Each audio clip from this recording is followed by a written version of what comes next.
سلامونه درنو لیدونکو، هیله ده روغ او جوړ اوسئ. نن ویډیو کې درته د پخواني ولسمشر حامد کرزي او اوسنی ولسمشر اشرف غني ارمانونه وایو.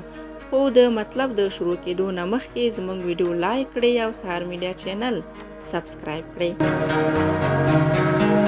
پرون په لویه جرګه کې حامد کرزي او ولسمشر اشرف غني خپل ارمانونه څرګند کړل چې که سوله راغله نو څه به کوي. لومړی حامد کرزي وویل که سوله راغله نو خپل کور کې مې زړه ډېر تنګ شوی دی، نور هیڅکله په کور نه کینم. لومړی مزار ته ځم، بیا بدخشان ته، بیا بامیان ته، بیا جلال آباد ته، همداسې د افغانستان ګوټ ګوټ ځای ګورم.